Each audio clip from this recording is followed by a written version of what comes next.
From Newsweek, Kamala Harris is fundraising towards a recount. I actually was kind of surprised when I mentioned this. Libby didn't believe it. I didn't believe it because, what is she, an election denier? What's going on? It's weird because they don't, the speculation is that it's going to go towards the House recounts or Senate recounts, something like this. Bob Casey is refusing to give up Pennsylvania despite the fact that he lost. Right. And he even went on a tour of he even was like hanging out today, right? Yeah. And Schumer was trying to block McCormick from coming in for orientation.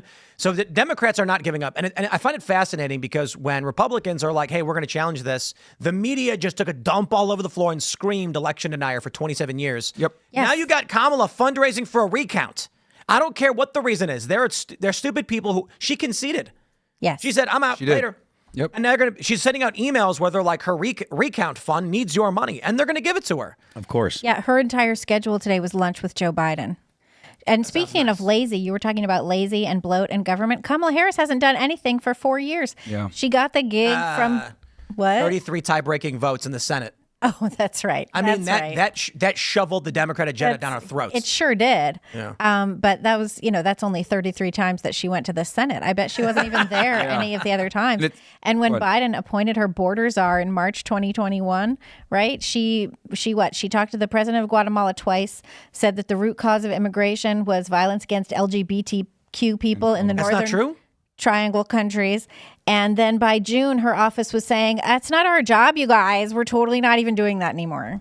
It's incredible to me that, and this is the issue too, where you can't have these state officials coming in and running immigration because immigration is a federal matter. And Title 8, which is the immigration under the INA, it's a very nebulous situation. And unless you work in immigration and you've done that type of law enforcement before, you're really not going to understand it. So state officials have no concept. She said a million times in her interviews, oh, I was the only prosecutor to prosecute transnational crime. Dude, you're in San Francisco. Like, you weren't dealing with anything really going on at the border. Like, come on. By the time you're dealing with it, you're like 5 or 7 levels removed from the organization. I've heard that no one's even confirmed she tried any cases. Yeah, I mean... If you look at it, I saw a breakdown and it was probably maybe 10. 10? That's a big number. Big number. Yeah. And how many? And then anything, to be honest, anything that's like actually sexy like that, it's going to go to the feds. It's not going to go to the state, man. Like the feds are going to take it. Transnational crime. Yeah, it's not going to be some local prosecutor. Yeah, if the local prosecutor takes it, it's a weak case, like the YSL case that Fannie Willis took. Everybody knows how this goes. Mm-hmm. The local guy comes in and sees a murder, and then the feds come in and go, out of my way. This is my scene now. And it's like, hey, you can't throw me out of here. And the feds take over. It's like on Matlock. Exactly. Yes. That's actually not how it really goes. Because don't you lie to us. We know what you're doing. But how many times have you walked into like a local cop and said, "God, here's my crime scene"? You know what? It's so that's what they put in the movies, but that's actually like not true. Because like if you do that, that will mess you up. Because this is the thing. Like the state and locals are like the most vital resource you have as a Fed, because the state and locals have information and resources a lot of times that you don't, where you can put more boots on the ground and help you out, especially if you're running like a large scale investigation. I always prefer to work with the state and locals over other Feds, because the state and locals will just go harder because they'll go out there surveillance with you at 2 a.m. because they get overtime, versus the Feds won't. Yeah. So your state and local partners are super important. And the other beautiful thing is that they have state authority, and if they're a task force officer, they also have federal authority. So let's say you need a traffic stop done, you can call one of the local guys, traffic stop the guy, have him identified, you can get him on some type of state infraction, right? And meanwhile, you're running the federal investigation. They don't even know about it because they're getting T-stopped or something else. Or you can get them arrested on a state charge, use that as leverage to build an informant. So, can I ask you a question? Sure. So you had Tom Homan was appointed to deal with the border and head up ICE. And he was talking on Charlie Kirk today, and it was actually the best interview I've seen because he actually got a chance to like lay everything out. But he was talking about what happens in sanctuary cities if the local and state law enforcement won't help. And he said that he would have to double up agents. How much do you think that the lack of local assistance to ICE would be a hindrance? I can talk about this in detail. Okay, so I actually worked under Homan when I was an agent with Homeland. And the way sanctuary cities work, and there's a bunch of them in the United States. We can use San Francisco, Austin, New York City, etc. Your typical blue cities. The way it works is this. Let's say someone gets arrested for a DUI. They suspect that he's an illegal alien, whatever it may be, but state authorities don't have immigration authority, so they can't really determine alienage. So what ends up happening is they'll arrest them, and ICE in that jurisdiction, typically, they'll get a manifest of everyone that's arrested.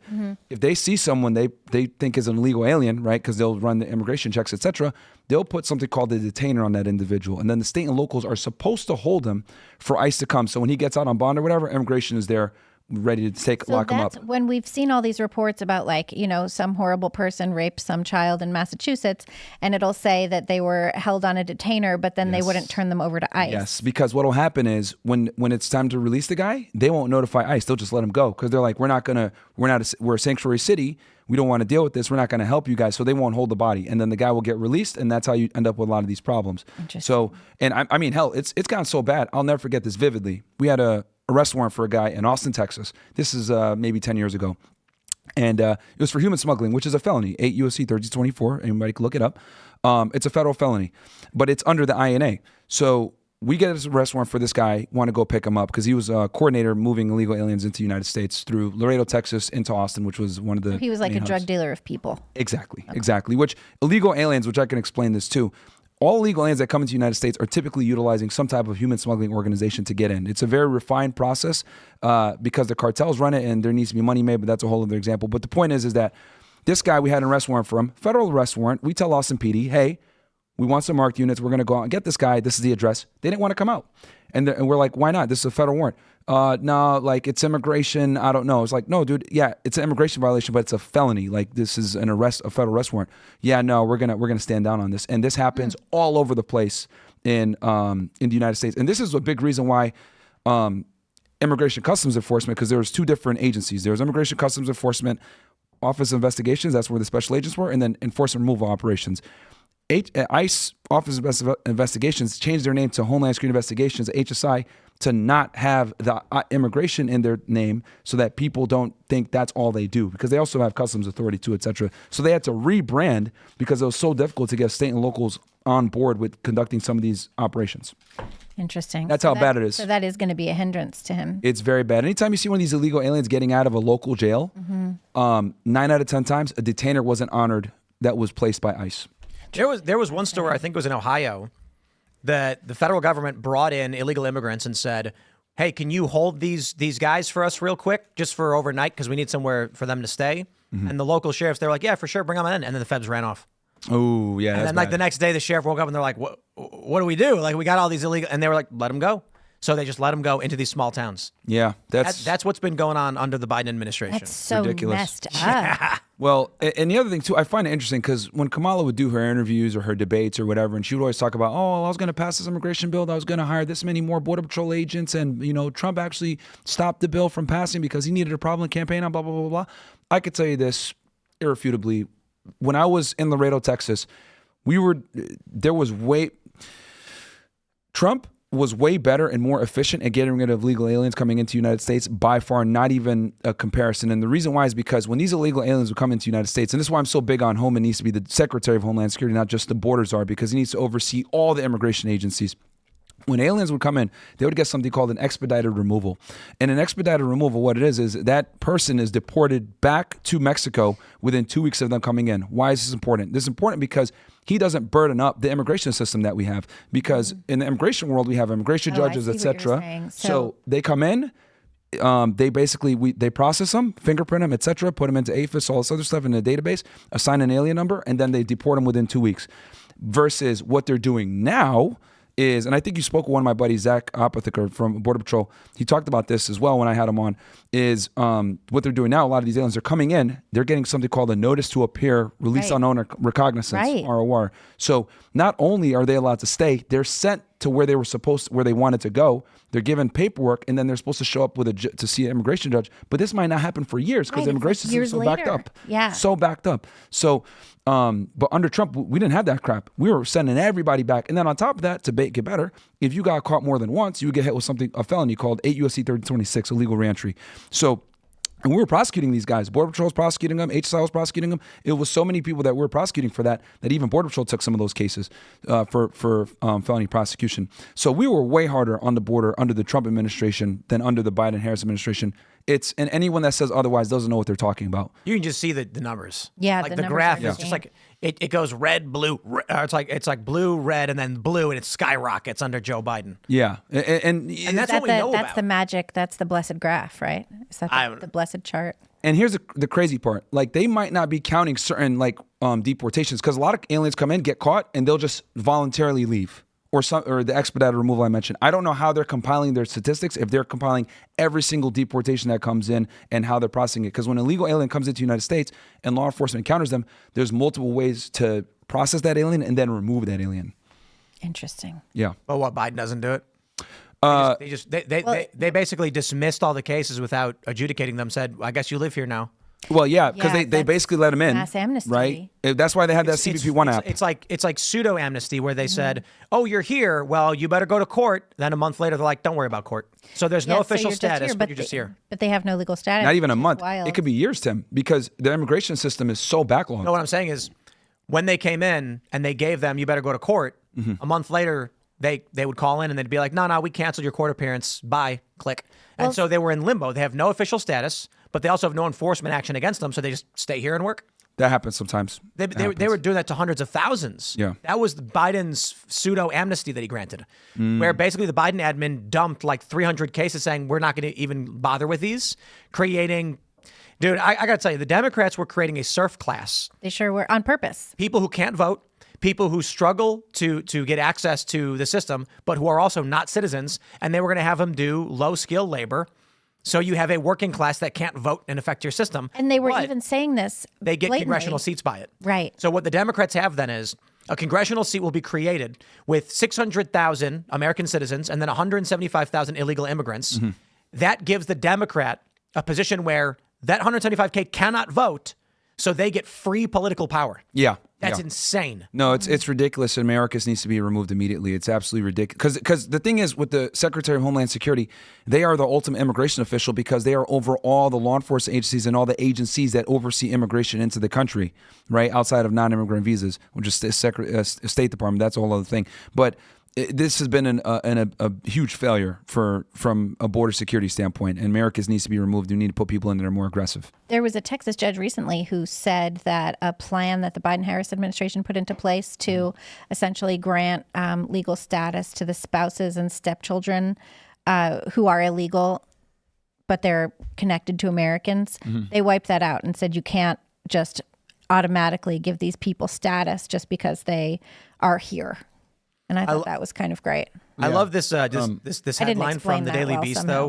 We're not going to read the story because it's locked, but Trump borders are to undocumented immigrants. We are coming for you. That's there's literally Homan said that. literally a mandate. I know, but for like, that. Yeah. The American you're people here illegally. What? The American mandate people, for it's it. something like 70%, 75% of the It was a American huge people have number. said, we believe that, or we want to see deportations. Yeah. Not like, oh, we just want to, control the border. Straight up, we're comfortable with the things that are going to happen when you start deporting people. Well- If 70% of the American people believe that, it doesn't matter how uncomfortable the talking heads on the internet or the talking heads on TV are with it. That's what the American people want. That's part of why Donald Trump was elected. And I'll say this too. So immigration, it's kind of a catch-22, right? If you enforce it, people look at you as a family wrecker, evil, etc. But if you don't do it, obviously you look at you're not doing your job. And it's kind of like a political hot potato. And I could say this because I've worked under both Obama, Trump, and Biden, on 3 different presidents. And what I will tell you is when there's a Democrat in office, ICE enforcement removal operations, who is responsible for the domestic location and apprehension of illegal aliens that are in the country, they are significantly neutered when there's a Democrat in office. Everyone knows this, right? That's on the job, that they're not going to go out and pick up aliens like they normally do. Unless it's like a violent criminal alien, they're typically not going to do their job like they're supposed to. They're just hanging around when the Democrat's in. So, but when Trump came in, everyone's getting deported. They were going out. They were doing raids. ICE was actually doing their job on the ERO side. So it's a very it's an agency that's contingent upon who's in office. Yeah, there was Unfortunately. one of the big stories that we had seen during the Trump administration was that there were a bunch of meat processing plants. They raided, they arrested, I think, 800 individuals. And then this is what I love to hate about the corporate press. the corporate press shows up to a job fair after the fact, and they see Americans, white Americans, and were aghast. There was like a white guy walking up to the job fair, and they were like, "Sir, what are you doing?" And he's like, "I'm here for a job." And they were like, "Why would you want to work this low-skilled job? These are jobs Americans hate." And he goes, "It pays more than the gas station." Like, these are jobs Americans wanted. Yeah. And they were giving them to non-citizens. I find that to be really shocking as well. And this is something you repeatedly hear from Democrats, is that Americans don't want to take these jobs. I have not met an American who's like, oh, there's a job or I could suck money off the government. I think I'll just suck money off the government. Like, that's not an American ethos. It's not what any of us are raised to really think. You know, we're raised to say, like, we want to take care of ourselves. We want to provide for our families. We don't want to be a burden to the government. And we certainly don't want the government to be that closely involved in our lives. And these are jobs that Americans are perfectly happy to take. Chuck Schumer thinks that Americans don't want jobs, and I think that's totally bogus. And I'm really stoked to see, you know, Trump call that out repeatedly. It's to the point where he showed up and you know, worked the fryer. That was great. And I loved Bill Burr's bit on SNL. He was getting ragged on by a lot of people, but no, he was said when Donald Trump stood behind that counter is when he was like, you could tell he was truly happy. Mm-hmm. He was like, wow, this is where they do the French fries. I agree. Like, Trump was so excited to be there. That's not a bad thing. That was great. Trump was really excited to make the French fries, and he was like, Trump put extra fries in, and he's like, someone's going to be real happy when they. Yes, that's all true. Trump was super excited to give people food. Yeah. I thought that was amazing. And I do want to say, because you mentioned worksite enforcement, what you mentioned when they raided the thing, that's something called worksite enforcement. HSI does those a lot of the times. It happened just here like a week ago, or a few days ago. So worksite enforcement Not here at Timcast. Under Democrats. Worksite enforcement under Democrats almost always is much harder to pull off, because the thing is that you're not going to do a worksite enforcement case and go after the company and the people that employ the illegal aliens unless it's like egregious whenever you have Democrats in, right? We're talking about hundreds of illegal aliens, deplorable work conditions, etc. But under Trump or whatever, hey, look, he's got this many guys employed.